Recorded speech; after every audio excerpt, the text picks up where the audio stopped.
SuperTalk Mississippi Media Production. .ms. I'm Steve Azar, and I'm on the other side of the microphone, meaning I'm asking the questions this time, and oh, have mercy for the airwaves. I spent 20 years in Music City, wrote and made some hits, traveled the world, and then moved my family back to the birthplace of American music and where the magnolia trees prosper. And now every time I put my feet on Mississippi soil, when I'm off the road, well, I'm at peace. On this show, it's all about hearing the stories straight from the mouths of the friends I've made along the way, their journey to success. Heck, there might be someone on, I don't even know, but you know how us Mississippi types are. We tend to take well to new company. In a Mississippi Minute, all 60 of them. I'm Steve Azar. It's just like that muddy river, moving slow. Ain't no worries, it's how life goes, baby. In a Mississippi Minute. Hey folks, time for another In a Mississippi Minute. Always grateful for you tuning in. Ready to get it on today. Headed into the weekend, a long weekend, where you don't have to be yourself till Monday. I said it because I can say it. Ha-ha. Anyway, visit Mississippi.org. There's no ha-ha to that. It is a beautiful, beautiful thing. Check it out. We are the birthplace of America's music, and that's where we're going to land today, on a true treasure that we adopted from the state of Georgia. But he's ours now because he's been here way longer than he lived in Georgia, that's for sure. And I get to partake in his beauty and soulfulness and just utter joy to be on stage with him, which I am extremely grateful every time I strap my guitar on, I can tell you. We first met, today's guest, at B.B. King's Club Ebony. And by the way, if you haven't been to the B.B. King Museum, you got to check it out wherever you are. If you're a school teacher, you want to bring your kids, if you're a blues enthusiast, if you just love the fact that Mississippi rules the music world, you got to go check it out. And it's just an incredible tribute to the King of the Blues, which was today's guest friend as well. We made this record, my Steve Azar and the Kingsmen record, which my guest today was part of that, was one of the Kingsmen, as I call them. And we turned Club Ebony, which was where BB met his second wife. She's also in the documentary that we filmed, Something in the Water, but the album was called Down at the Liquor Store. When I moved home, I finally got to really see what I wasn't capable of writing when I was living in it. I had to go full circle, come back home, and then it all made sense to me. Today's guest, similar, incredible songwriter, incredible saxophone player, spent time growing up on all sorts of musical instruments, had a little bit of a issue with playing the one instrument he started, so he moved over to the saxophone. The world of saxophone players loves this man, so let's get to it right now with the one and only, the educator, former provost from Lincoln University in Missouri before he retired, spent a lot of years at Mississippi Valley State building up that music program, was one of the beginning founding members of the Delta Music Institute. Without further ado, my pal, Dr. Alphonso Sanders. Hey there, Doc. Good morning, Steve. How you doing, man? I'm good. You got your puppy with you? Yeah, he's down here trying to annoy me right now. I love it. Well, it's great to have you on, and I know tomorrow we have a show together, so I get to bring you on stage, which I'm always thrilled about. I wanted to start today's conversation. I know we've done this before, but I started thinking about Walter King, and I just really felt like one of the warmest, most beautiful men I've ever met. You spent a lot of time with him. Your thoughts on Walter? Yeah, Walter was a consummate gentleman, among us as musicians. He was not known to be a loud-spoken person, but he always was one of the people that you could always go to, for some voice of wisdom in his own kind of semi-comical way, I would say. But Walter carried himself in a fashion that musicians respected, because he was always grounded in not just his instrument, but he was grounded in the personalities that surrounded the music of B.B. King. He was even given by B.B. King the task of making sure he kept up with all of B.B.'s music, written music. at one time he would let me borrow, different scores so he could use them with some of the students in the band. So we would have kind of an authentic version of what BB had recorded. And but Walter was given that privilege, and even after BB died, he continued to be the overseer for that music. Wish I knew kind of where it was now, after Walter's passing. But the personality, Walter, as you know, you were around him, for his latter years. He kind of slowed down a little bit, but he still had that same persona, He would study music, from lots of different backgrounds. I knew him, from the earliest part of meeting him.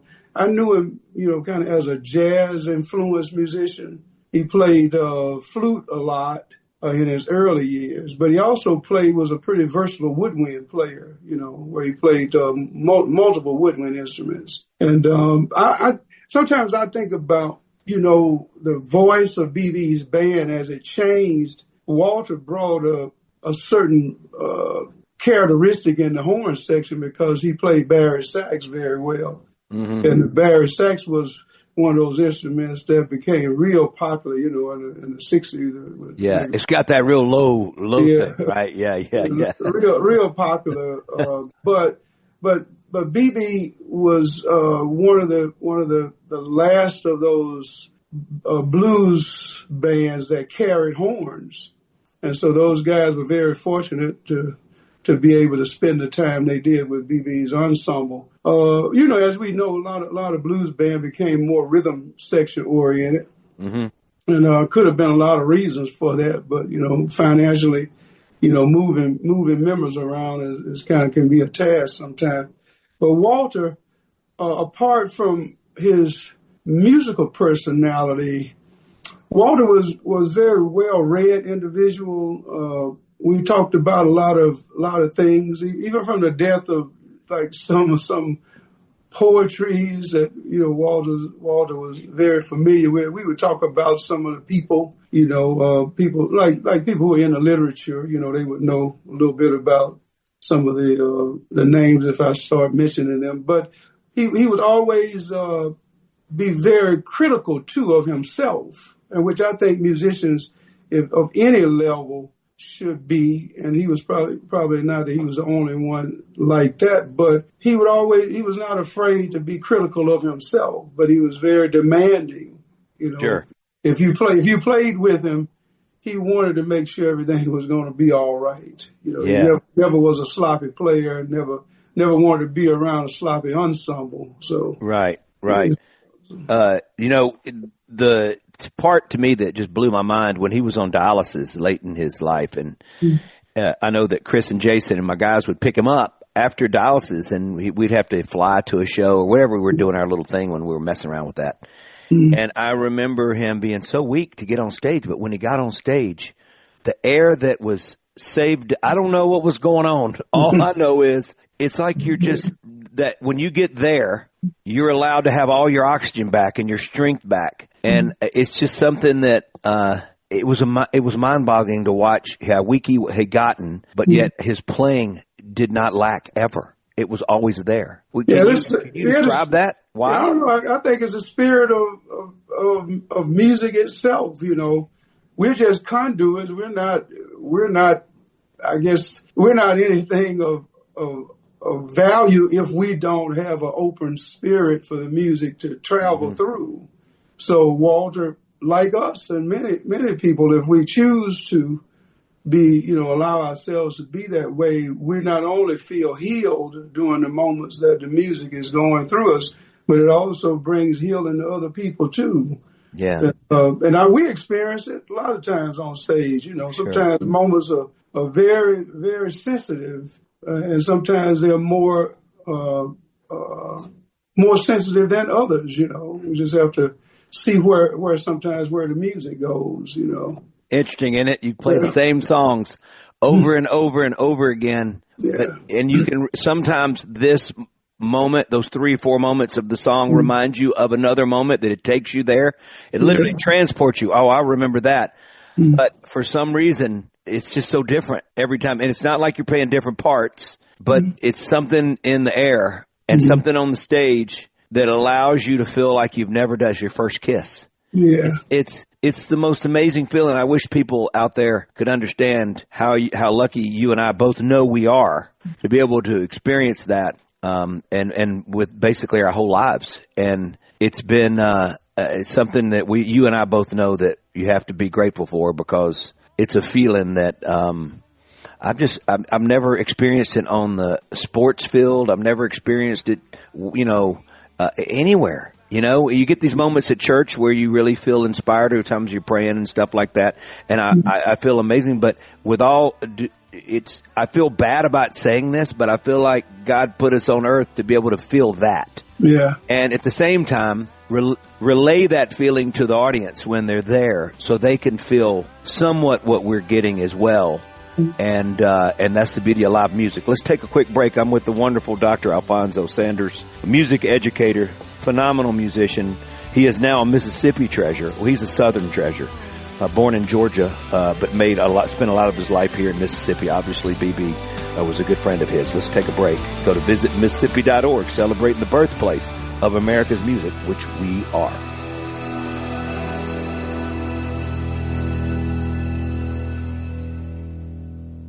Here's John and... We're in cold water, and we're in too deep. Rolling in with Dr. Alphonso Sanders. I'll be on stage with him tomorrow afternoon. And I'm excited about it as always, and always grateful that visitmississippi.org has been hanging around with me for 9.5 years, allowing me to put this show on for my team at SuperTalk Mississippi. Grateful for them as well. Dr. Alphonso Sanders is my guest. When he decided to put down the robe, so to speak, the professor robe, the doctorate robe, which he is a doctor, has his PhD, spent his last years at Lincoln University over there in Missouri, and he decided to retire and move back to our Mississippi Delta, and we're grateful for that. Alphonso, you have mentored a lot of people. You look back at your body of work and the time you spent educating. Let's back it up for a second. Who would you consider your greatest mentor? My greatest mentor, it would have to be Joe Jennings. He's now approaching 90 years of age. I try to visit him as much as I can since, I go back home to Atlanta. And by the way, my mother's just turned 90. And, wow. Mine did too. Our mothers is 90 at the same time. Wow. Yeah. So, happy birthday to your mom. That's a wonder and a blessing itself, too, to be still around. Sure. My mother, as you would know, many of us will. But Joe Jennings was a gentleman that I was introduced to. Kind of in we're talking about spiritual journeys, like when we talk about this music. Well, I just got on the MARTA bus there in Atlanta one day, headed to, I would take my trumpet at that time. I was trying to be a trumpet player, and I would just go out to the park to try to find some solace, some in whatever that is, to just play without thinking about anybody else around me. I find me spaces.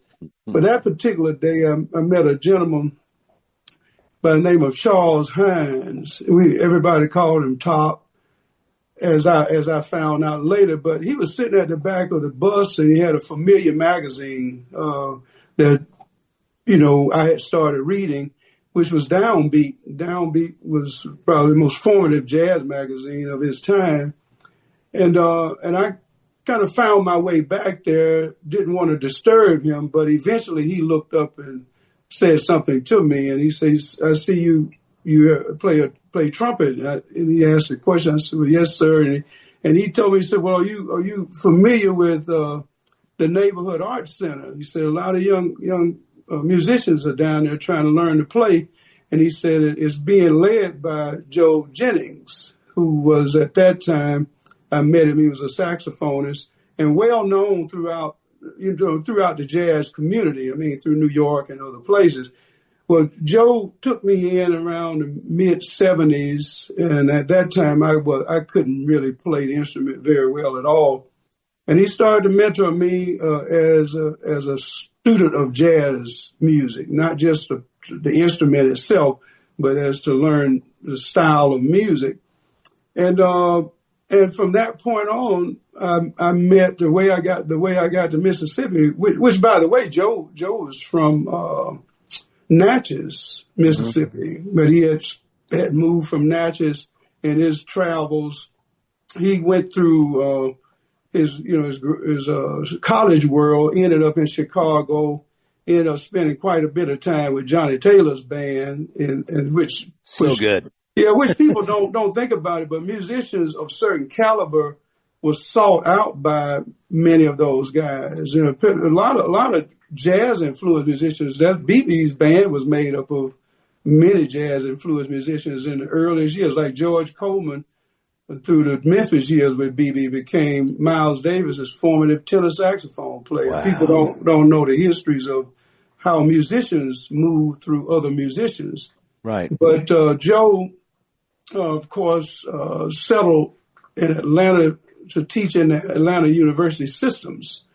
And so at that time, I think he was with Clark College, and he later started working with Spelman College, where he resurrected an all-girls ensemble, which he mentored quite a few female students who played with many kind of outstanding people such as Beyonce and other characteristics, you know. Sure. But so I guess Joe, based on his attitude about the music, I just wanted to be around him. So I would get up, and spend time over his house, and he welcomed that, How young were you at this point? I was probably 19. Yeah, so you were just kind of got out of high school and didn't really know what I wanted to do. I failed out of college actually a couple of times. I had 2 semesters where my parents say, we're not sure if you want to go to college. And so the interesting part about it, hanging around Joe, there was another gentleman by the name of Bill Fielder, who many people might not know him for that name, but he was from Meridian, Mississippi. His brother Alvin lived down in Jackson. They were musicians who were known by the musicians of the world, including some of the most famous musicians knew the Fielder brothers. But Alvin was a percussionist drummer who stayed and went to school to be a pharmacist, take up his daddy's trade, and he became the pharmacist of the family. Well, Bill, he traveled as a musician, studied with, people from symphony orchestras. He landed in Chicago, being one of the earliest members of one of the sub symphonies with the Chicago Symphony. And, but at that time, based on what his life was doing, there were there were no black musicians in orchestras at the time Bill was coming through. But he still stayed faithful to studying the instrument from that standpoint. Well, Bill was Joe's closest friend. And so one day, Joe told me, said, well, look, I have somebody I want you to meet. He's a trumpet player. And say he's a really good player, teacher. And he introduced me to Bill Fielder. And I told Bill at that time, I said, well, Bill, I want to follow you and learn to play the trumpet. He said, no, I'll stay in Atlanta. He said, you're doing good. I said, no, I just want to follow you. And he said, well, I'm going back to Mississippi because my dad is sick, and so I'm going to be there for about a year. And he said, after that, I'm going to New York. He said, I don't know if you want to follow me around like that. And I said, well, wherever you're going, I'm going. So he said, he said, you can get me a scholarship. And that's how I got to Mississippi Valley State. Wow. Through Bill Fielder. And Bill taught there. He brought lots of trumpet students with him. I was not the only one. I didn't know that he had students like that. They were following him. Yeah, wow. They came there to make sure they kept studying with him. All right, let's back up for a second real quick.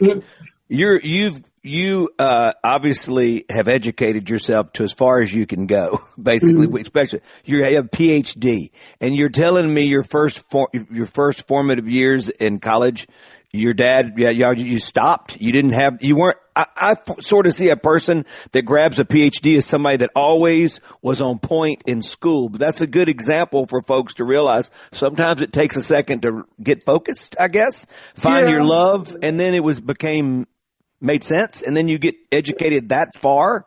But you know what's interesting though with you and with Terry, we were baseball players, and we sometimes I know we've talked about that in our conversations, but I thought that I would actually be a professional baseball player. I really thought that. And somewhere in the back of my head, I never thought that. I never thought that. But I love playing catcher. I was close to Brook Park down in south part of Georgia, and so it gave me hope that I would one day play professional baseball. Let's stay right there because we got to take a break because we got to thank our sponsors. Visit Mississippi.org. Loves Dr. Alphonso Sanders. It's what it's all about when you talk about the birthplace of America's music. Even though he's an adopted son, he's ours now. And what a blessing he's been. Check it out. We'll be right back with the great Dr. Alphonso Sanders.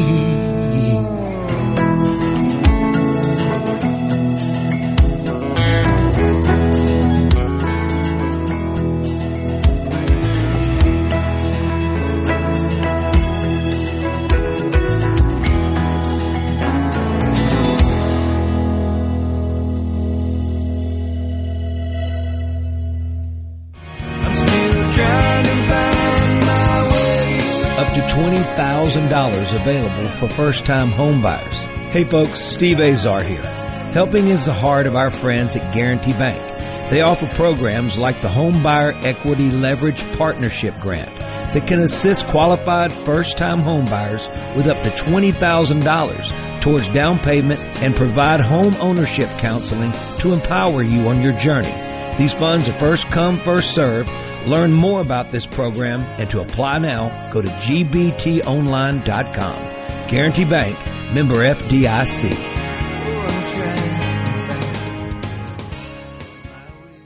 Your next customer is searching online right now. Will they find you or your competitor? If your website is outdated, slow, or hard to use on a phone, you could be losing business every day. SuperTalk Mississippi Media builds sharp, mobile-friendly websites that look great and work even better, and they're more affordable than you might think. We can drive customers to your new website with powerful radio commercials and targeted digital ads on Facebook, Google, TikTok, Hulu, and more. Call SuperTalk Mississippi Media at 601-991-2305 or visit In a Mississippi Minute with Steve Azar, right here on SuperTalk Mississippi. Dr. Alphonso Sanders is my guest today. I interrupted him. We're talking baseball now. Well, Doctor and I, first of all, visit Mississippi.org, not an afterthought. Always first in my mind thinking about how grateful I am for them. There's a lot of wonderful restaurants. I've been boasting on that all year because Michelin finally showed up. We've been riding on their tires for 1,000 years, but where have they been when it came to Southern cuisine and lifting up these great chefs of ours around Mississippi? Austin Sumrall on the Gulf Coast. I'm throwing a big shout out to him right now. There's Vestige on the Gulf Coast. There's Sacred Ground in Pocahontas. There's so many wonderful restaurants in Cleveland. You can get the best pizza in the world, arguably, and bagels in Cleveland. All Michelin mentions. Anyway, go to visit Mississippi.org. All right, Alphonso, baseball.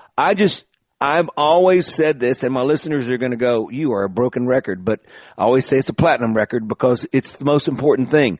I grew up in a really athletic class, which was a good thing because we were always pushing each other toward winning, and you'd lose a lot, and getting to the end, getting to be the last one standing was very difficult.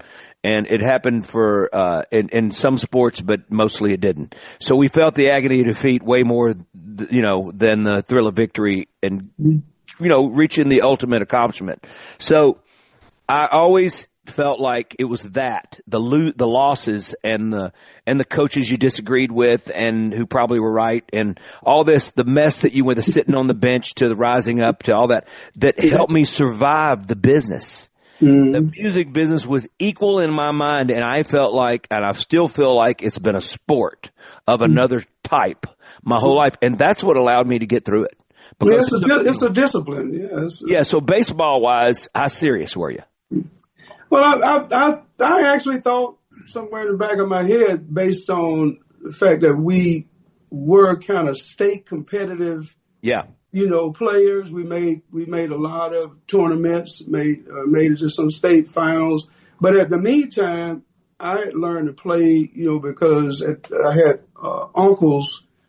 Well, one uncle in particular who was a pitcher, and he used me kind of as a practice tool. He said, "Just hold your mitt right there," and he throw at it. So I was into that fearlessly, I guess, without even. I probably was kind of ignorant of how dangerous some of that was, but it became such a joy to do it, to catch. Yeah. But because of where I lived.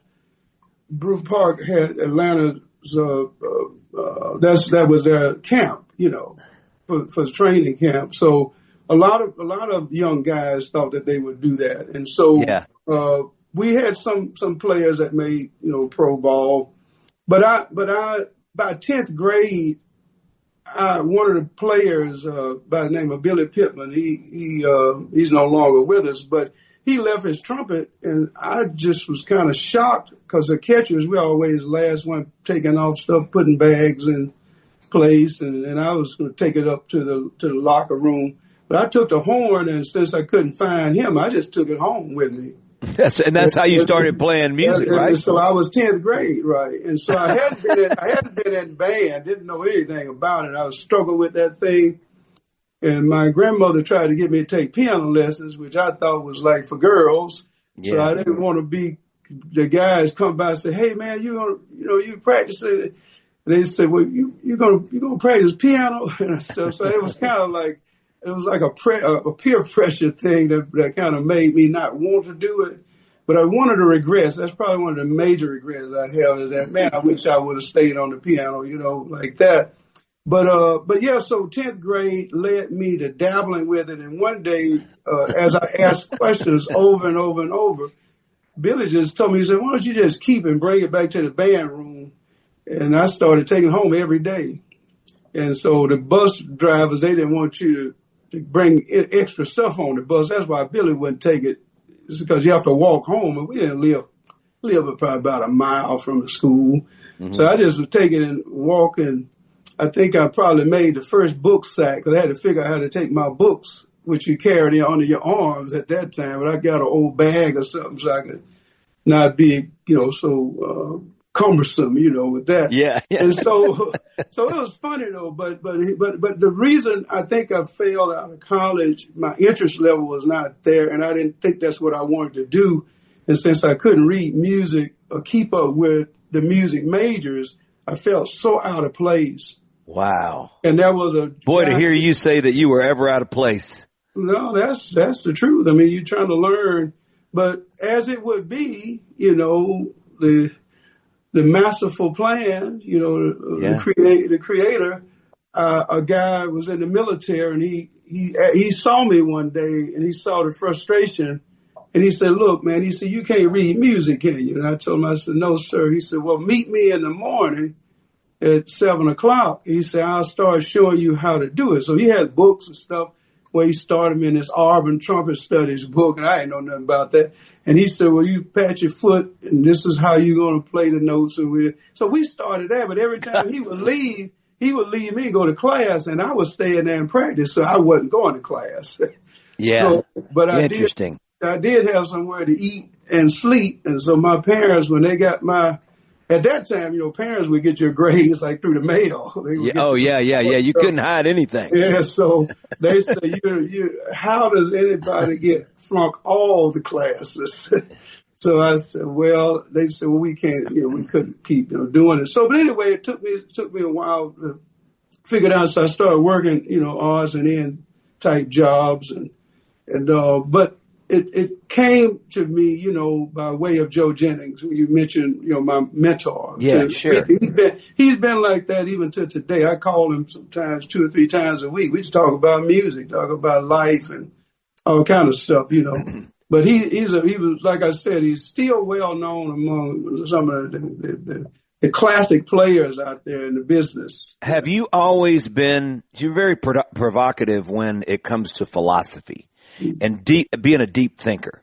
I've always felt like, truly, to be honest with you, I think I met one other person in my life. I feel that y'all remind me of each other in both in the music business, but both extremely provocative when it comes to just the way you guys sort of view life and view your instrument and just music and stage and it all sounds like one big, all wrapped in a bow. Have you always been that guy, Alphonso? Yeah, Such a thinker? That influence was, I guess maybe, you know, grew up with a grandmother, you know, in my early years. And so there were things that I would watch, and when I asked questions, she would always lead me to other thinking, not just answer questions. So that became something, I think, that became a natural part of who I became. Mm-hmm. But I think that in the middle of me getting into music, you start spending a lot of time by yourself. It becomes something else. It was different from team sports when you're practicing. Sure. You know, you got other people around you. So I think I began to analyze more thoughtfulness. And I'm not sure if that happens to everybody, but it happened to me. And so I would always find myself, because you deal with repetitive stuff over and over and over and over and over, you know, trying to learn to perfect some kind of musical line or theme. And I think that maybe questioning myself is what I still do a lot, is question the things around me to not just settle for the fact that somebody else said it, you know. Yeah. We all hear what others have said, but we haven't said it. But I think that the influences, I met people like Bill Fielder when Joe introduced us. He was a very very astute individual, large vocabulary. I had never been around somebody who spoke like that, you know. So that was one of the main influences to recalibrate my educational influence, the instinct that I had for it. Yeah, which has made you one of the great thinkers. And I love it when you pause and then you say something, because it makes a lot of sense to me. Visit Mississippi.org, allowing me to have such a wonderful conversation with the fabulous Dr. Alphonso Sanders. Jump on the web. We'll be right back. Doing it right. I saw the light. Sun came up in the middle of the night. Been doing it wrong for so long. I sure ought to know what it finally feels like. I sure ought to know what it finally feels like. I sure ought to know what it finally feels like. You've been doing it.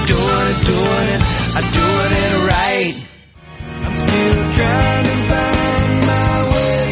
Up to $20,000 available for first-time home buyers. Hey folks, Steve Azar here. Helping is the heart of our friends at Guarantee Bank. They offer programs like the Home Buyer Equity Leverage Partnership Grant that can assist qualified first-time home buyers with up to $20,000 towards down payment and provide home ownership counseling to empower you on your journey. These funds are first come, first served.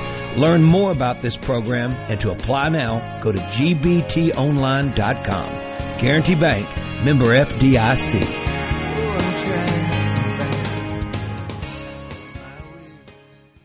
Listen and watch all your favorite SuperTalk Mississippi shows live and on demand.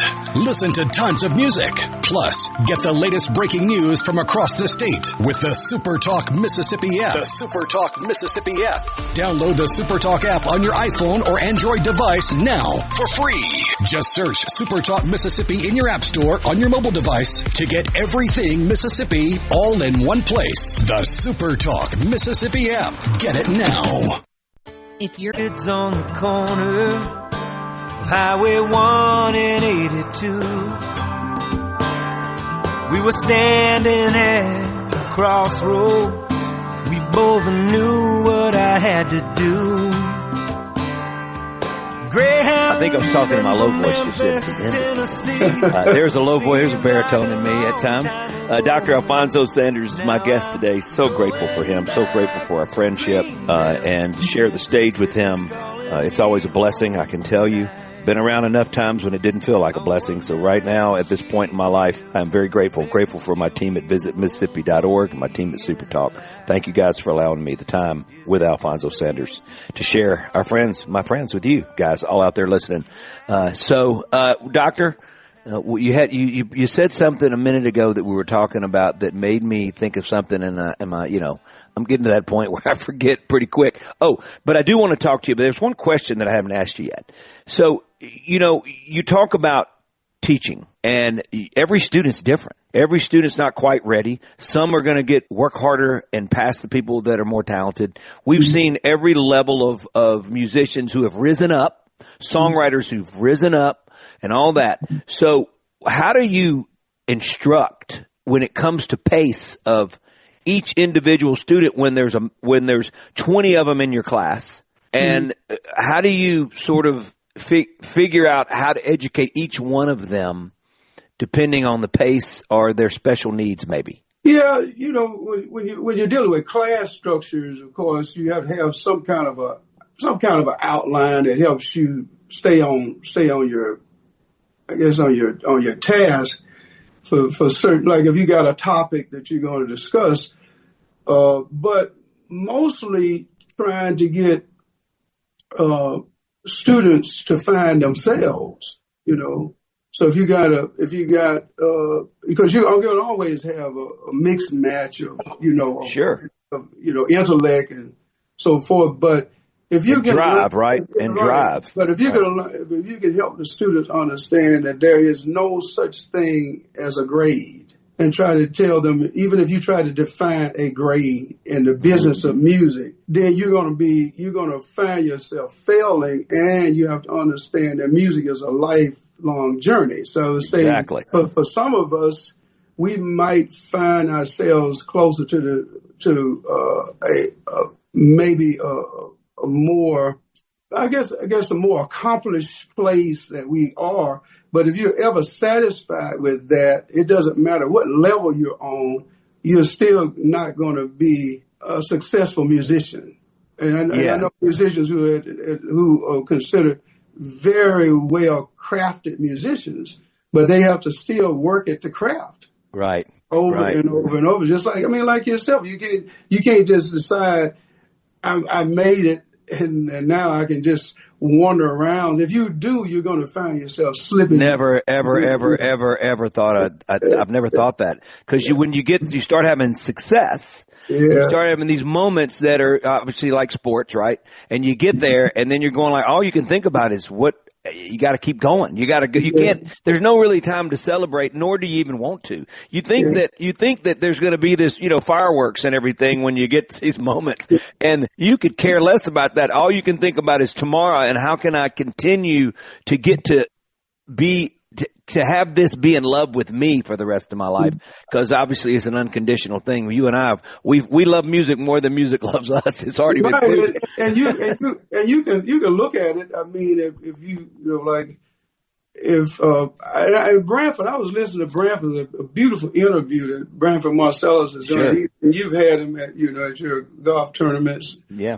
Celebrity golf tournaments. But Branford, he's a very thought-provoking guy, but he was talking about his time with Sting and others, but he mentioned the fact that he feels like being a musician, and to understand being a musician, one would have to consider themselves to be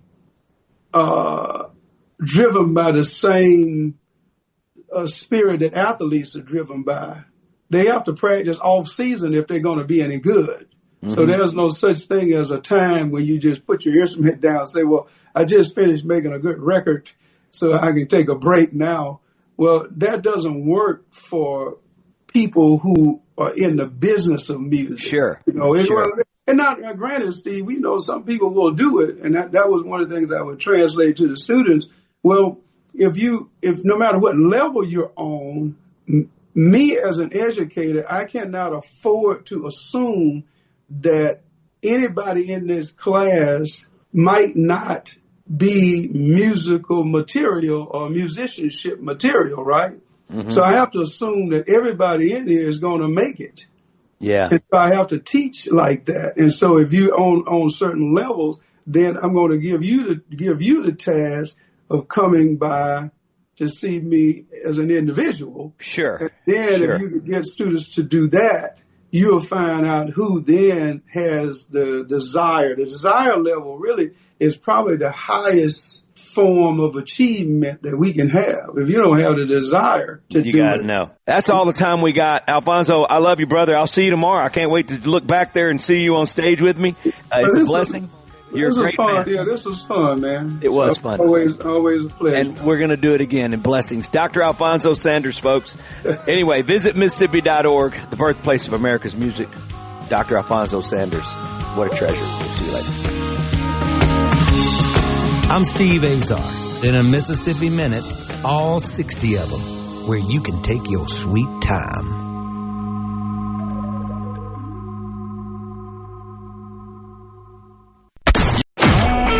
A SuperTalk Mississippi Media production.